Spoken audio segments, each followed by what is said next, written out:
Добар ден до сите ученици. Јас сум Жарко Алексовски, предавам во основното училиште Кристијан Тодоровски Карпош во општина Рантовце. Денеска ќе ви презентирам онлайн лекција по предметот Географија за 6-то оделение. Од новата тема воздушна обивка на земјата или атмосфера, денеска наред е втората лекција, тоест загревање на атмосферата.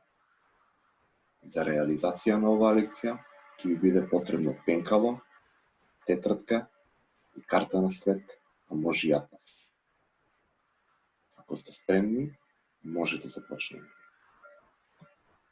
Додека ќе читате оваа лекција, ќе треба да научите да го препознаете сонцето како главен извор кој ги загрева земјата и воздухот, како се загрева земјата од сончевите зраци, за нееднаквото загревање на земјата и атмосферата и за мерење на температурата на воздухот.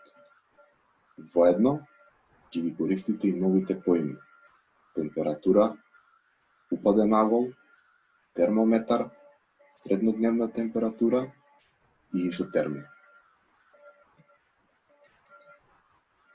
Сите вие знаете дека главен извор за загревање на атмосферата е сонцето.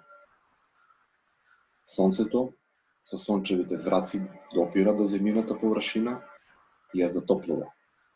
Затоа велиме дека воздухот на земјата е најтопол, а како се оди на поголема височина е се постуден. Пример за ова ви се високите планински врвови, кои во текот на летниот период се покриени со снег, додека во подножјето на планините веќе се е зазеленето. Овие сончеви зраци од сонцето, кои паѓаат на површината на земјата, најпрви ги загреваат ниските делови од атмосферата. Овие ниски делови, кога ќе се загреат, се шират кон високите делови на стратосферата.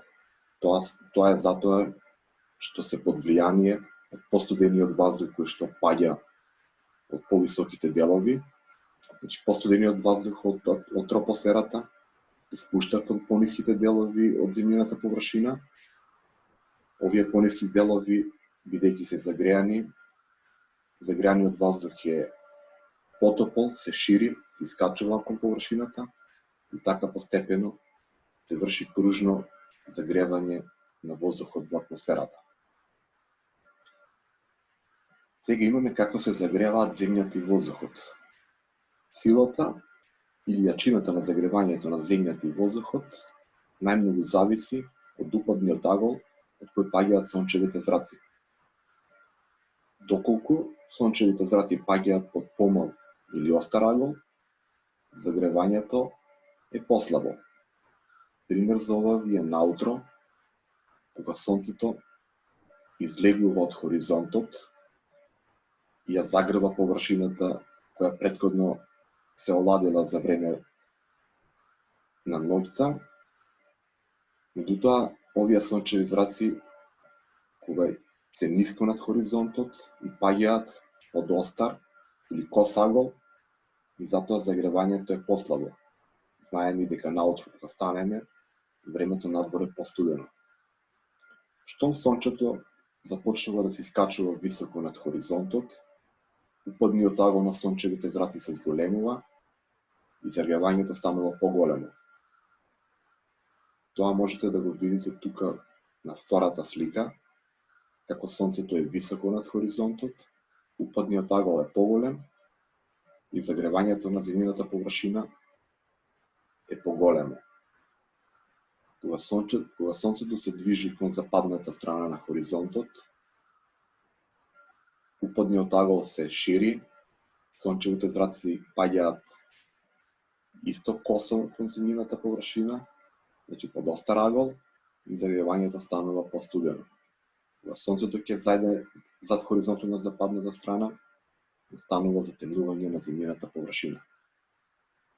Значи, еве на оваа слика може да видите како сонцето е високо над хоризонтот, како упадниот агол е поголем, значи сончевите зраци паѓаат под прав агол, и загревањето на земјината површина е поголемо. Штом сонцето ќе почне да заидува на западната страна од хоризонтот, се стеснува упадниот агол, сончевите зраци паѓаат под кос агол и загревањето е се послабо. Знаете исто така и дека сите делови на земјината површина не се загреваат подеднакво. Значи, рамнините и соголените предели побрзо и посилно се загреваат, за разлика од планинските, редестите и мочурливите предели. Исто така, копното побрзо се загрева и побрзо се лади во однос на езерската и морската вода. Затоа велиме дека во лето воздухот е потопол над копно, а во зима над морето. Имаме тука еден изводок и треба сите заедно да го прочитаме. Загреаноста на земјината површина и воздухот над неа ќе зависи и од големината на површината што се загрева, вегетацијата, облачноста, ветровите и надморската височина. Следно ни е за температура на воздухот. Температурата на воздухот всушност е степенот на загреаност на воздухот и се мери со направа која се вика термометар. Најмногу во науката се употребува живиниот термометар. Еве тука на овие слики имате примери од два термометри. Најмногу се употребува овој живиниот термометар. Тој функционира на тој начин што доколку сончевите зраци се посилни, живата на термометарот се искачува, доколку тие се послаби или пак времето е облачно, живата на термометарот се спушта.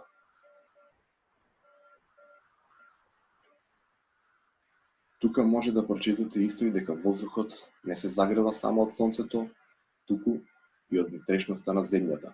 Значи топлината од внатрешноста на земјата преку земјините пори излегува на површината и врши исто така загревање на воздухот во атмосферата. Следно што треба да знаете е како се определува среднодневна температура. Среднодневна температура се определува на тој начин што се вршат мерења во 4 временски интервали. Значи во 1 часот навечер, во 7 часот наутро, 13 часот напладне и во 19 часот навечер. И овие вредности се собираат, се делат на 4 и се добива среднодневна температура на воздухот. Туку имате пример за среднодневна температура на воздухот на еден ден од месец април. Например, ако во 1 часот навечер температурата била 2 степени Целзиусови, 7 часот наутро ако била 8, во 13 часот напладне ако била 16 степени, во 19 часот навечер ако била 10 степени Целзиусови, тоа се вкупно 36 степени, поделено со 4, тоа е 9 степени Целзиусови среднодневна температура. Што се изотерми? Значи, изотерми се линиите кои ги поврзуваат сите места на земјината површина кои што имаат иста температура. Значи, ако повеќе места на земјината површина имаат иста температура, и ако на карта од свети на атлас ги поврземе со една линија, сите тие места, тие линии се нарекуваат изотерми. Тоа би било накратко се за денешнава лекција. На крај имате сите вие задача да проверите колку сте научени од досегашното излагање. Значи, тоа всушност ќе ви биде и домашна задача да ги напишете овие 6 прашања во тетрадка и да дадете соодветен одговор. Да го објасните начинот на загревање на воздухот, да знаете што е тоа температура на воздухот, од што зависи степенот на загреаност на воздухот, каде воздухот е најтопол во зима, а каде во лето, со што се мери температурата на воздухот и што се тоа изотерми. Значи, кога ќе го совладате оваа лекција, ќе дадете соодветен одговор на овие 6 прашања и ќе ги презентирате пред вашиот предметен наставник во соодветното училиште. За крај од оваа лекција, како и од сите лекции, знаете дека имате незадолжителен пасос, тоест има работи кои што служат со оние кои што сакаат повеќе да научат. Еве некои делови. Целокупното директно сончево и атмосферско зрачење и затоплување се вика инсолација. Со порастот на надморската височина, температурата на воздухот опаѓа на секои 100 метри за 0,6 степени Целзиусови. Намалувањето на температурата на воздухот со зголемувањето на надморската височина се нарекува температурен градиент. Значи, ова намалување од 0,6 степени Целзиусови на секои 100 метри при искачување кон високите предели се нарекува температурен градиент. Во зимскиот период се случува на некои планини, наместо температурите да опаѓаат, тие растат. Таа појава во науката се нарекува температурна инверзија. Кога температурата се мери на секој час, а вредностите се делат со 24, се добива нереална дневна температура.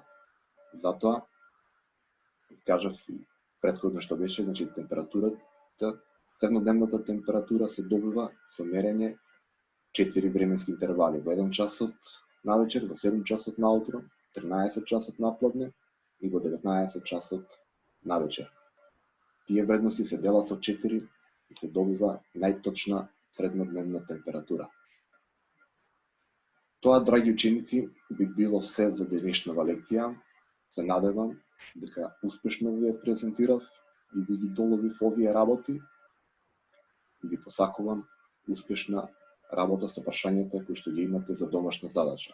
Ви благодарам и убав ден.